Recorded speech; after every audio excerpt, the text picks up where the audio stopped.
Hi guys, this is Samana23, aquatic lover on Instagram and Andy Basuki in Facebook. Welcome again.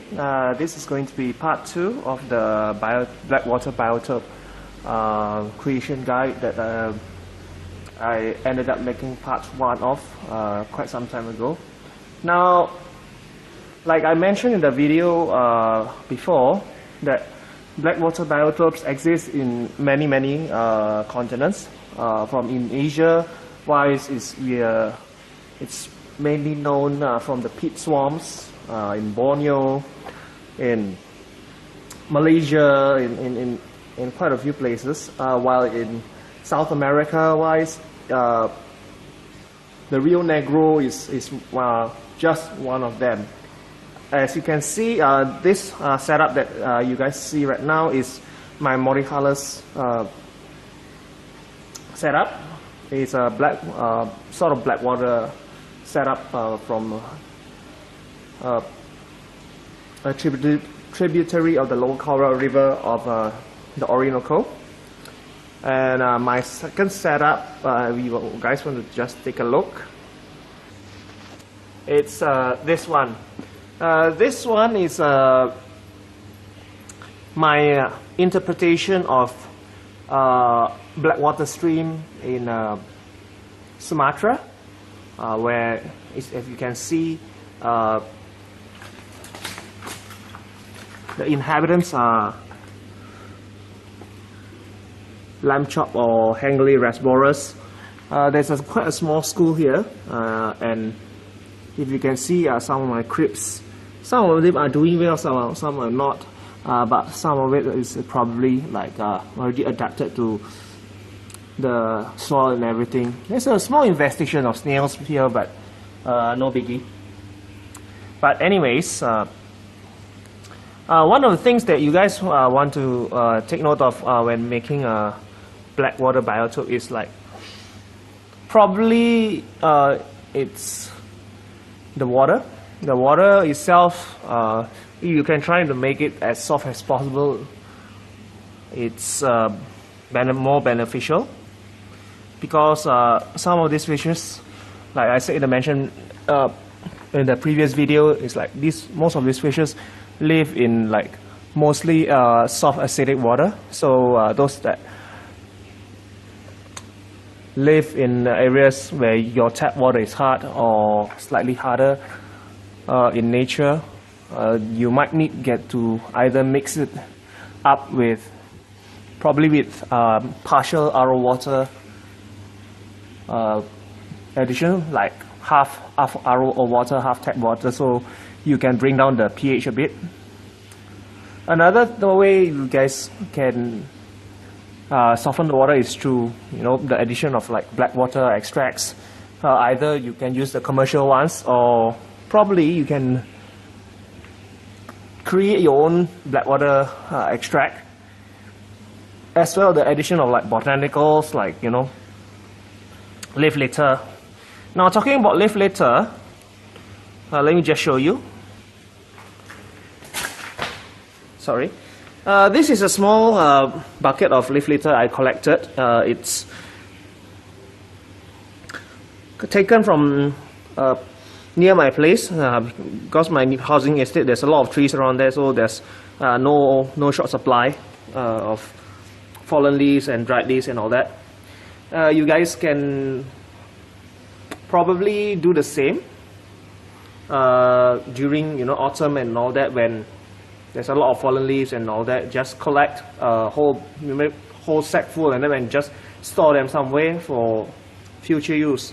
Now, how to go about doing this is either you boil these leaves, or maybe for my case, I don't think I can boil them using because there's not enough pans especially used for this. So I normally I boil the water and slowly insert this into this mix, so that it's already boiled and the water is just sterilized, and wait for it to settle and all that. I'll show you guys later what it looks like once the water is inside the thing. Hi guys, welcome back. As you can see now in this tub, I've already inserted some boiling water to soak my my leaves. Now I recommend you guys follow this, especially for those leaves that you collected from probably when you go to, you know, nearby park or wherever it is to collect your own leaves. One reason being is like you might not know what kind of nasty bacteria or things that are, you know, on the leaves prior collection, so it's better to be safe than sorry. All the cones should be treated like this as well as cannabis leaves and all that, but one thing I should caution you, never to use pine cones, because somebody informed me that pine cones hold some kind of resin that might be toxic to your fish, so don't risk doing something like that. Now, this method of mine applies to mostly wild collected leaves. I mean, like those that you take from the forest and your nearby estates. But the same thing applies to those like botanicals or something like this that you get from, you know, stores, which I will come back to, which I will mention in 1 second. Now, by method of doing this, this is just my tip. Once you start soaking and boiling this, no matter whether it's just, especially it's wild caught or wild collected leaves and pods, once you boil it and everything, most people make their own. This is one of the ways to make a Blackwater extract the natural way. But I recommend that you guys throw away, once this is boiled over and everything, just throw away the first boil, because one of the reasons why is most of the nasties and everything might be in the water that you boil, is in here. So it's not, even if you try to make a Blackwater extract out of it, it might not be so beneficial for your fish. So it's better to, you know, remove the first boil, the first water that's soaked here, before you know, boiling it again and maybe it's just soaking it to get the, you know, as much tannins as what's left out of the tannins that's removed from the first soak. Which makes me come back to this point. I mentioned before that you can get these leaves or whatever pods or other cones from the wild. That means you can collect them yourself, or you can, you know, purchase them. I do believe like cannabis leaves sometimes are available from suppliers, like maybe JBL. There is available here. I mean, like here in Indonesia sometimes, but for you guys in the US, it's better to get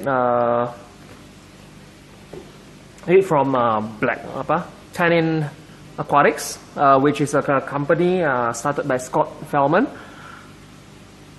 dealing with